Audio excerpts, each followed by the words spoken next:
Hello everyone and welcome back to another quick video. Today I'm going to show you my new and improved trades because I have made some sizable changes actually to who I'm bringing in and who I'm bringing out. Let's get into it. So if you have a keen eye, you can see that Houston is no longer in my team, and he was in my team when I made my last video because I went through quite a couple changes. So I'll go through the first set of changes I did, which was trading out Watkins instead of Cook and then bringing in Steen instead of Farrow. And I did that because I just thought Cook would make a bit more money. I did this, of course, before he scored the 63 last game against Carlton. I was hoping he'd go maybe a 70 or an 80. Of course, he got a 63, which was really annoying, and he was looking horrible at the start. But it's happened. So Jagger Smith, annoying score. But then I just kept thinking I need to find a way to get in Farrow because Farrow is going to be a big moneymaker, I reckon. As I said in the video, I think he's going to get up to maybe 350k if he's got that solid backline role. So what I did was I actually looked towards my plans for next round.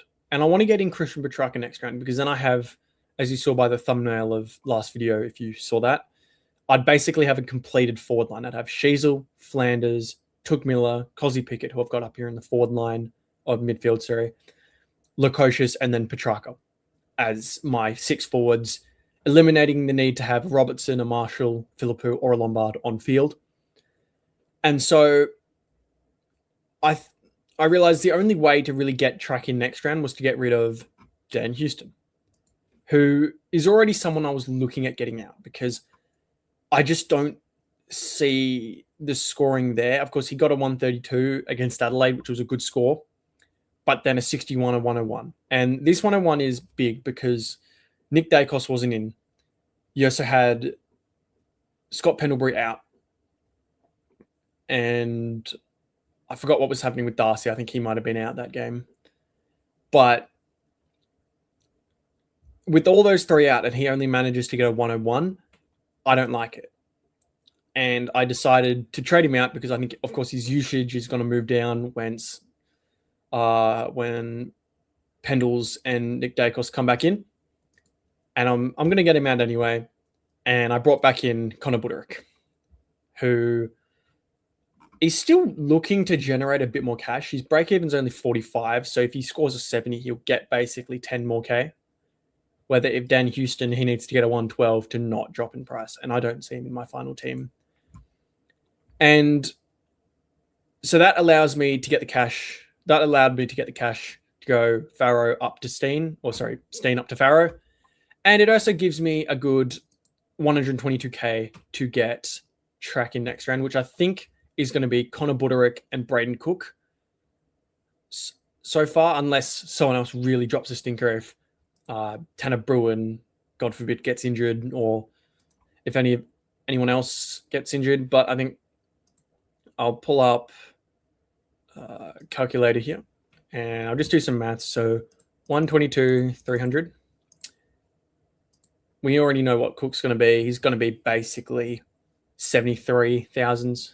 74,000 or 273 or 74,000. So I'm going to go 273 plus Buderick, and I'd assume he scores a 70. That seems pretty much average for him. And if he gets that, he'll move basically up to 320k.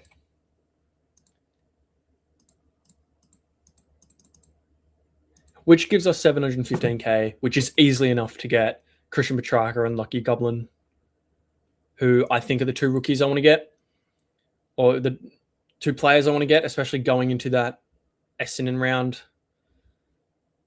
game. And so I'm happy with these trades. Also, I'm happy with this Jordan Clark little 111. Let's actually look at the teams and how they're going, because I can't wait till I stop recording this video. I want to see right now. Jordan Clark, 15. Jackson 12, Houston 0. Bang. So, yeah, these are the trades I reckon. I feel a lot better with these trades than I did, of course, without Farrow and with Steen. Of course, I can't go back on them now because Houston and Steen are already playing, but I have a feeling these trades are going to set me up better.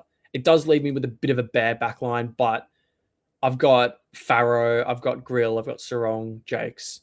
We'll just move Selwood back on there because I want Farrow on field, and maybe I can loop between a Selwood and a Lindsay. And then, of course, Blamires, Bruin might also move back up there. So I've got the coverage, and I really like how my forward line is going to look. And so with that, feel free to like and subscribe if you think my trades are good. Comment down below. And with that, I will see you in the next one, which will be on Monday, the round wrap video. Happy coaching.